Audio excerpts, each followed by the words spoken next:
ඔයාලා දැනටමත් දන්නවා 3D printing කියන්නේ මොනවද කියලා. ඉතින් මේ 3D printing වලට පාවිච්චි කරන material, ඒ කියන්නේ filaments ගැන 3D printing වලට අලුත් ඔයාලට පොඩි අවබෝධයක් දෙන්න තමයි අපි මේ වීඩියෝ එකෙන් බලාපොරොත්තු වෙන්නේ.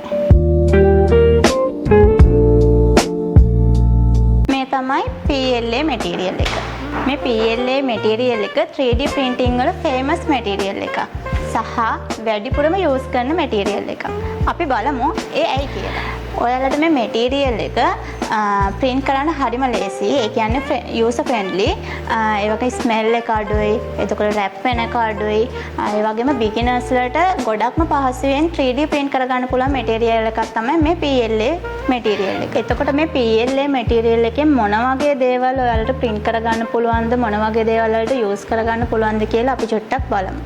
ඔයාලා දැන් මේ පේනවා වගේ gift item වගේ නැත්නම් models part වගේ decoration parts නැත්නම් school project display item වගේ item වලට ඔයාලට ගොඩාක් use කරගන්න පුළුවන් material එකක් තමයි මේ PLA filament එක.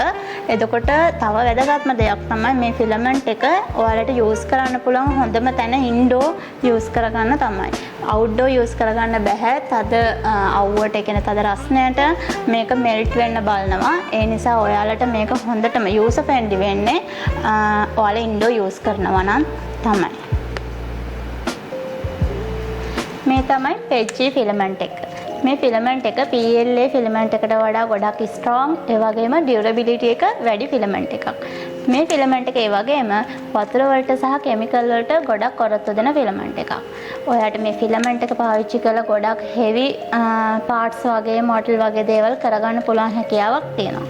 ඒ වගේම මේ filament එකෙන් ඔයාලට පුළුවන්, ඒ කියන්නේ PETG filament එකෙන් outdoor වගේම indoor use කරන්නත් පුළුවන් filament එකක් තමයි PETG filament එක කියලා කියන්නේ. ඔයාලට මේ PETG filament එක use කරලා outdoor use කරන්න පුළුවන් ඕනම part එකක් සහ machine part එකක් නැත්නම් machine cover එකක් වගේ strong print කරගන්න පුළුවන් object print කරගන්න පුළුවන් හැකියාවක් තියෙනවා මේ PETG filament එක use කරලා.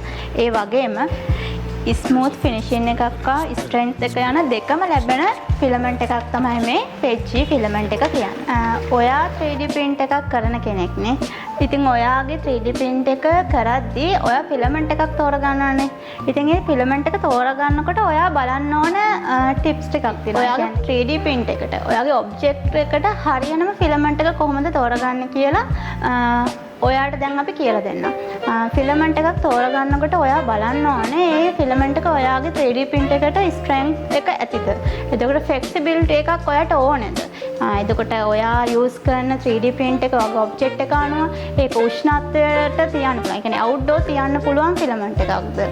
නැත්නම් print එකේ quality එක කොහොමද? එතකොට indoor outdoor දෙකටම use කරන්න පුළුවන්ද?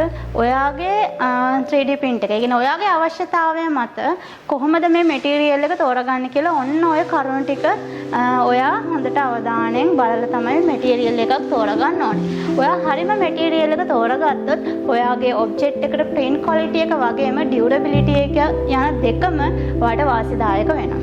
ඉතින් අපි ඊළඟ වීඩියෝ එකේදීත් මේ වගේ පුංචි ඔයාලා නොදන්න දේවල් අපි දැනගෙන කතා කරමු.